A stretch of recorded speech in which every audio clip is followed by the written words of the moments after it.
Dans l'Ancien Testament, il y a deux personnes qui ont été emportées dans le ciel.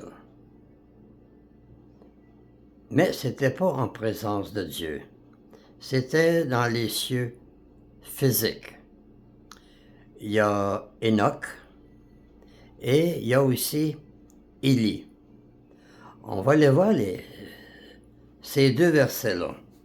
Le premier, c'est dans Genèse au chapitre 5, et on va lire le verset 24, qui parle d'Enoch. Enoch marcha avec Dieu, puis il ne fut plus, parce que Dieu le prit.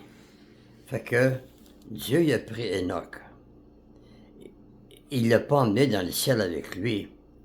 Il l'a sûrement fait disparaître ou il l'a changé de place. On va aller voir celui de Élie. Élie, c'est dans 2 Rois. 2 Rois, chapitre 2, et le verset 11. Comme il continuait à marcher, en parlant, voici, un char de feu et des chevaux de feu les séparaient l'un de l'autre.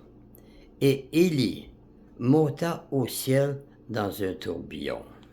Fait que Élie, c'est la même chose. Il fut emporté dans le ciel, pas en présence de Dieu, dans les cieux physiques.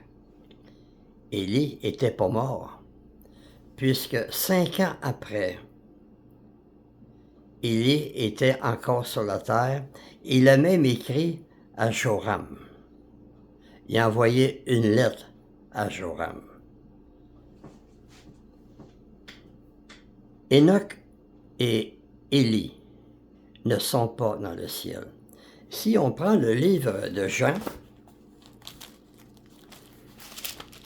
Jean chapitre 3 et le verset 13 qu'on va lire, Jésus, il parle.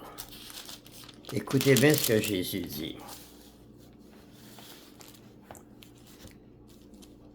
Personne n'est monté au ciel, si ce n'est celui qui est descendu du ciel, le Fils de l'homme qui est dans le ciel.